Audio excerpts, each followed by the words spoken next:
नमस्कार, मैं एडवोकेट विकास यादव एक बार फिर से स्वागत करता हूं आप सबका एक नई वीडियो में। अभी हमने एडीआर का पार्ट 1 कंप्लीट कर चुके हैं। हम अभी एडीआर का पार्ट 2 करेंगे और ये लास्ट पार्ट है। टोटल 51 क्वेश्चंस थे, 25 क्वेश्चन अपन पहले पार्ट में कर चुके हैं। अगर आपने पहला पार्ट नहीं देखा है तो उसको देख लीजिएगा, उसके बाद ये देखोगे तो अच्छे समझ में आएगा।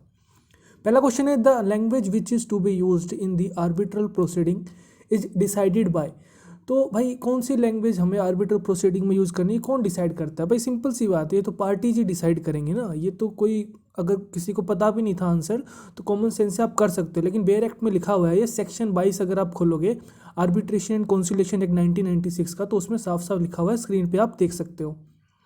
The arbitral proceeding shall stand terminated. कब टर्मिनेट हो जाती हैं आर्बिट्रल प्रोसीडिंग, ये भी आपका सेक्शन 32 में साफ साफ लिखा हुआ है। सारे ऑप्शंस मैच कर रहे हैं, तो option D all of the above is the right answer. Pose करके आप एक बार 32 पढ़ सकते हो सेक्शन। एवरी अवार्ड ऑफ ए लोक अदालत इज डीम टू बी। देखिए, लोक अदालत वाला आपका नेशनल लीगल सर्विस अथॉरिटी यानी कि लीगल सर्विस अथॉरिटी एक्ट 1987 से लिया गया है। ये वहाँ उसके अंदर बताया गया है काफ़ी अच्छे से, 5-6 क्वेश्चन इसमें आए हुए हैं, तो आप पढ़ लेना वो वाला एक्ट भी। तो इसके अंदर आप देखोगे तो ये एक degree of a civil code कहा गया है। सेक्शन 21 में ये बात कही हुई है, ठीक है, मैं अपने मन से नहीं कह रहा। सेक्शन 21 आप देखोगे तो उसके अंदर साफ साफ लिखा हुआ है, every award of the Lok Adalat shall be deem to be a degree of a civil code. The arbitration conciliation act 1996। तो ये पूछ रहा है कि भाई जो सेक्शन 18 से लेकर 27 में है तो किस बारे में बात करता है। सबसे पहले हमें पता होना चाहिए 18 से 27 सेक्शन चैप्टर 5 की बात करता है। चैप्टर 5 किसकी बात करता है? कंडक्ट ऑफ आर्बिट्रल प्रोसीडिंग की। तो option 1 is the right answer. ये आपके वेर एक्ट वाले क्वेश्चन है, सीधा सा आप इंडेक्स खोलिए और फटाफट मार्क करके आगे बढ़िए। The Indian legal system has evolved a new technique of alternative dispute resolution which is properly known as Lok Adalat. It owns its origin to the statutory recognition by passing of a. कौन से act के द्वारा ये हम लोक अदालत वाला लिखा है? तो legal service authorities act 1987, option C is the right answer. आगे बढ़ते हैं। Which of the following is an innovative form of ADR mechanism. ये आपका लोक अदालत होगा, option D is the right answer, ठीक है। Section 22 of legal service authority act empower the central and state authorities to. तो section 22 भी हमारा बताता है एस्टेब्लिशमेंट ऑफ परमानेंट लोक अदालत के बारे में, 22 बी। और 22 बताता है पावर्स ऑफ लोक अदालत और परमानेंट लोक अदालत। तो ये नन ऑफ द अबव हो जाएगा, क्योंकि कोई भी ऑप्शन इससे मैच नहीं खा रहे हैं। इसने 22 बी के बारे में पूछा, तो 22 बी हमारा एस्टेब्लिश ऑफ परमानेंट लोक अदालत होना चाहिए, वो कोई भी ऑप्शन में दिया हुआ नहीं है। अगर 22 बोलता तो हम ऑप्शन सी लगा देते, पावर्स ऑफ लोक अदालत और परमानेंट लोक अदालत। What is the maximum duration with in which the fast track arbitration. देखिए, फास्ट ट्रैक आर्बिट्रेशन 6 मंथ के अंदर हो जाना चाहिए और नॉर्मल आर्बिट्रेशन है वो 12 महीने के अंदर हो जाना चाहिए। ये आपका दिया हुआ है section 29 B arbitration conciliation act 1996 में। आप पढ़ोगे तो साफ साफ दिखेगा, स्क्रीन पे आप देख सकते हो। क्लोज 4 खोलोगे तो award under this section shall be made with in a period of 6 month. Which among the following is not an ADR method under section 89। 89 में देखिए 4 प्रकार के एडीआर बताए हुए हैं, आर्बिट्रेशन, कॉन्सिलिएशन, मीडिएशन और एक आपका लोक अदालत के थ्रू जुडिशियल सेटलमेंट के बारे में। तो मिनी ट्रायल इसके अंदर नहीं है। अगर आप पोज करके देखोगे तो सेक्शन 89 आप देख सकते हो क्या लिखा हुआ है उसमें। आगे बढ़ते हैं। What is the maximum number of conciliators allowed. देखिए, मैंने बताया था कि आर्बिट्रेटर्स कोई इनकी मैक्सिमम लिमिट नहीं होती, लेकिन इवन नहीं होना चाहिए बस। ऐसे ही कॉन्सिलेटर में है, कॉन्सिलेटर में 3 मैक्सिमम कर सकते हैं अपन, ठीक है, मिनिमम 1 मैक्सिमम 3। तो option 3 is the right answer. ये कहाँ लिखा हुआ है? सेक्शन 63 में लिखा हुआ है, साफ साफ देख सकते हो पोज करके। What is the status of A settlement agreement in conciliation proceeding. Conciliation proceeding में जो सेटलमेंट एग्रीमेंट बनता है उसके बारे में बताइए। आर्बिट्रल प्रोसीडिंग में जो बनता है सेटलमेंट एग्रीमेंट वैसा ही होता है, तो सेम एज दिखा हुआ ना, the settlement agreement shall have the same status and effect as if it is an arbitral agreement. Section 674 में ये साफ साफ बात लिखी हुई है, option 2 is the right answer. बांटना, देखिए बांटना, वाटना और मिलाटना, ये 3 प्रकार के टेक्निक्स होती है नेगोशिएशन में। तो इनकी फुल फॉर्म पूछ रहा है। इसके अंदर बेसिकली कुछ नहीं होता, बस नेगोशिएटर को बताना होता है कि भाई बेस्ट अल्टरनेटिव क्या हो सकता है, ठीक है, आपके केस में, या वर्स्ट अल्टरनेटिव क्या हो सकता है। वाटना का मतलब होता है worst alternative to negotiated agreement, और मिलाटना का मतलब होता है most likely alternative to negotiative agreement, ठीक है। तो उसको थोड़ा एक्सपीरियंस होता है, तो बता सकता है कि हाँ भाई आपके केस के अकॉर्डिंग ये चीज़ें बेस्ट रहेंगी, ये चीज़ वर्स्ट हो सकती है, या फिर मोस्ट लाइकली यहाँ तक बात पहुँच सकती है। Section 9 of the arbitration and conciliation in 1996 deals. Section 9 आपका इंटरिम मेजर्स के बारे में बताता है। अपन ने प्रीवियस में भी ये पार्ट में उनमें क्वेश्चन देखा था।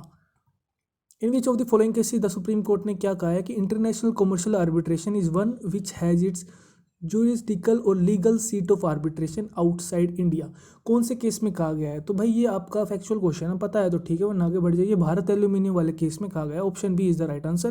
Bharat aluminium company versus Kaiser aluminium technical services. Which one is a foreign award? Foreign award देखिए वो होता है कि जो अवार्ड किसी फॉरेन सिटेड आर्बिट्रेशन के द्वारा पास किया गया हो, यानी कि जो प्लेस ऑफ आर्बिट्रेशन है वो इंडिया से बाहर हो। तो ये आपका देखोगे फॉरेन अवार्ड के बारे में सेक्शन 44 में थोड़ी सी जानकारी दी हुई है, वहाँ आप पढ़ सकते हो। आगे बढ़ते हैं। The UNCITRAL model law and rules do not become part of the arbitration act so as to become an aid to constitute the provisions of act. ये कौन से केस में कही गई ये बात? सिंपल सी बात है, ये फैक्चुअल क्वेश्चन है। Union of India versus east India. पर इसमें मैंने एक चीज़ देखी है, इस एडीआर में केसेस बहुत अजीब से पूछे हैं, क्योंकि मैंने भी अपने एलएलबी के दौरान नहीं पढ़े हैं, कोई इक्का दुक्का केस पढ़ा होगा, बाकी सारे केसेस नहीं पढ़े हैं। तो कोई टेंशन वाली लेने की बात है नहीं, 100 के 100 क्वेश्चन नहीं करने हैं ना अपने को। आपको आता है तो मार्क कर दीजिए, बाकी छोड़ना है नहीं, नेगेटिव मार्किंग है नहीं। तो आप इतने थोड़ा घबराइए मत, कुछ केसेस अजीब से ही हैं ना एडीआर में। तो option A is the right answer.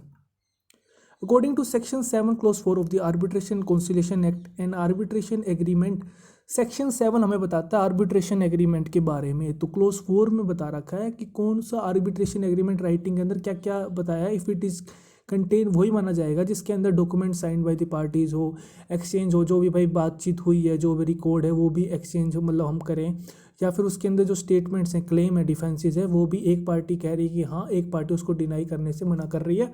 तो यानी कि ऑल ऑफ द अबाउ इसका हो जाएगा। 7-4 खोलोगे तो आपको सारे ऑप्शंस मिल जाएंगे। Waiver of the right to object deviance from, आपको एक राइट मिलता है कि भाई अगर कहीं पे भी आपको लग रहा है कि प्रोविजंस के अकॉर्डिंग काम नहीं चल रहा है तो आप उस टाइम बोल सकते हो, लेकिन एक टाइम के बाद आपकी वो जो राइट है उसका वेव हो जाएगा। सेक्शन 4 में ये लिखा हुआ है, साफ साफ लिखा हुआ है ना कि विदाउट स्टेटिंग हिज ऑब्जेक्शन, जहाँ मैंने हाईलाइट किया उसके बाद आप लास्ट लाइन पढ़ो, shall be deem to have waived his right to so object.